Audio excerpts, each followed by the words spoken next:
And now, from 12 Studios, this is News 12 Now. Welcome to News 12. For this Monday, February 10th, I'm Robin Key. New on 12 Now, a drive-by shooting in Ada over the weekend leaves one person hurt and police on the search for the suspect. The city of Ada says it happened around 8:30 Saturday night on West 6th Street, near the North Buffet Avenue. The house was hit several times and one person was injured. Anyone with any information is asked to call the Ada Police Department. And a man in Paris arrested, accused of beating a dog over the weekend. Paris police say they were called to North Main Street near Loop 286 for an animal abuse call. There, they found 32-year-old Patrick Daw with a dog in a shopping cart. They say a bystander showed officers cell phone video of Daw choking the dog, then slamming its head into the sidewalk. Daw is charged with animal cruelty and disorderly conduct. Police say they seized the dog. A man arrested after a high-speed chase in Love County yesterday. Sheriff Andy Cumberledge says it was throughout the eastern side of the county, reaching speeds of more than 100 miles per hour before ending near Derrick and Refuge Road. That's when the driver jumped out and ran. He was in the car but not hurt. Today marks 12 years since a deadly tornado hit Lone Grove. On February 10th, 2009, 8 people were killed and more than 40 people were injured when the EFA twister touched down just after sunset. It caused about $3 million in damage along a 35-mile path and was the deadliest tornado to hit the Texoma area since 1982.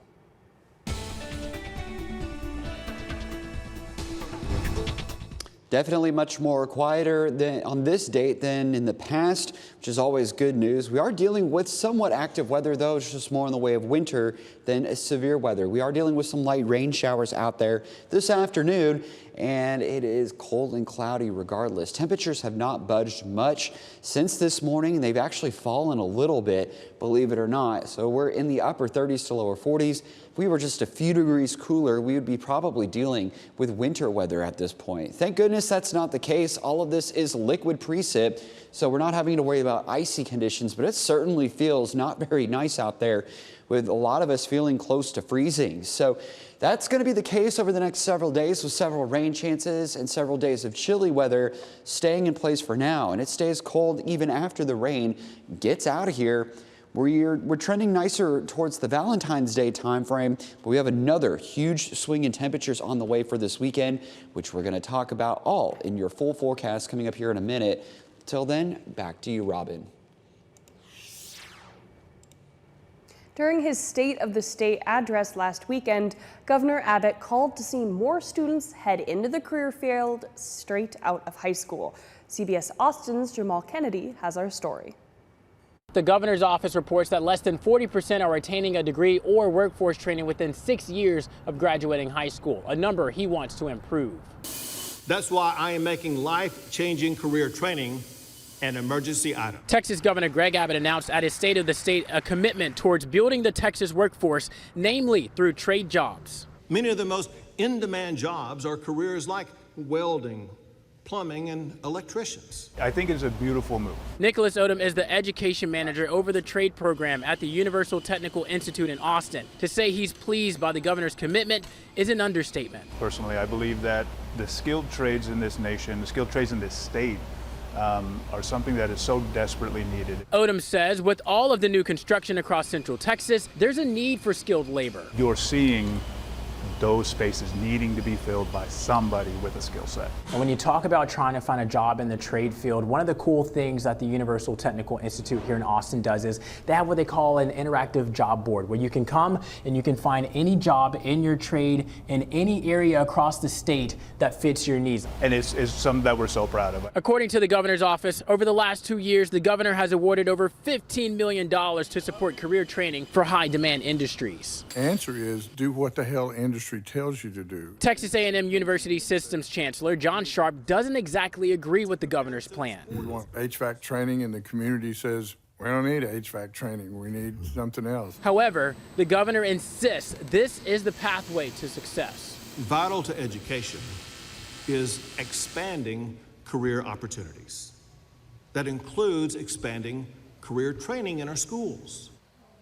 Odom says many of their students come to the Institute straight out of high school. Reporting outside the Universal Technical Institute in Austin, Jamal Kennedy, CBS Austin News. Today, President Trump is scheduled to impose 25% tariffs on all steel and aluminum products imported into the United States. This would include items from Mexico and Canada. The president made this announcement yesterday while headed to the Super Bowl on board Air Force One. Canada produces about a quarter of U.S. steel imports and Mexico about half that. Also today, new China tariffs on certain U.S. goods begin. They're 15% for certain types of coal and liquid natural gas and 10% for crude oil, certain vehicles, and farm equipment.